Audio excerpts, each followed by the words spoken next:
చెల్లెలు కాలిపోయి బూడిదైపోతుంది. మంటలు అన్ని ఆరిపోయాక ప్రహ్లాదుడు కళ్ళల్లో నీరు పెట్టుకుంటూ ఏడుస్తూ, చెప్పాను కదా తండ్రి, అత్తయ్యని నాతో పాటు మంటల్లో కూర్చోనివ్వకు అని బాధపడిపోతాడు. పోరా కుక్క, నీ వలనే నేను నా చెల్లిని కోల్పోయాను. నీ చావు, నీ విష్ణువు చావు నా చేతుల్లోనే ఉందిరా కులద్రోహి. నా కంటి ముందు నువ్వు కనబడకు, పోరా పో ఇక్కడి నుండి అని ఆవేశంగా, భటులారా వీడిని ఇక్కడి నుండి లాక్కొని వెళ్ళండి అని ఏడుస్తూ గట్టి గట్టిగా అరుస్తాడు. అలా మన నరసింహస్వామి ఎన్నెన్నో సార్లు ప్రహ్లాదుని కాపాడుతాడు కన్నయ్య.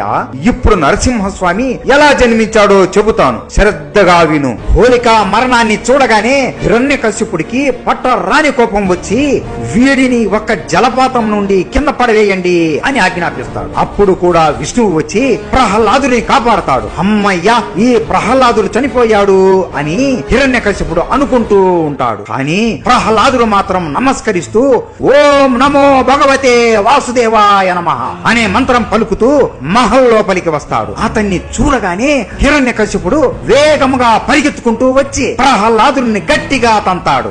ఒరే కుక్క, ఎందుకురా పదే పదే బ్రతికి వచ్చి నన్ను చంపుకు తింటున్నావు అని ఆవేశంగా, చావురా చావు అని హిరణ్యకశిపుడు కాలితో కింద పడిపోయిన ప్రహ్లాదుని తన్నుతూ ఉంటాడు. ప్రహ్లాదుడు రక్తం కక్కుతూ ఉంటాడు. అయినా కూడా విష్ణు నామాన్ని జపించడం మానలేదు. అప్పుడు హిరణ్యకశిపుడు, అస్సలు నీ దేవుడు ఎక్కడా ఉన్నాడు, నాకు కనిపించడే, నా ముందు వస్తే నేను హతమారుస్తాను అని భయమా నీ దేవుడికి?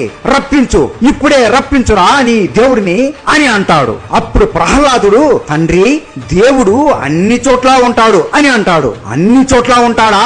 ఏది, నా సింహాసనంలో ఉన్నాడా అని ఆ సింహాసనాన్ని తన గదతో పగలగొడతాడు. ఈ భూమిలో ఉన్నాడా అని తన గదతో నేలని పగలగొడతాడు.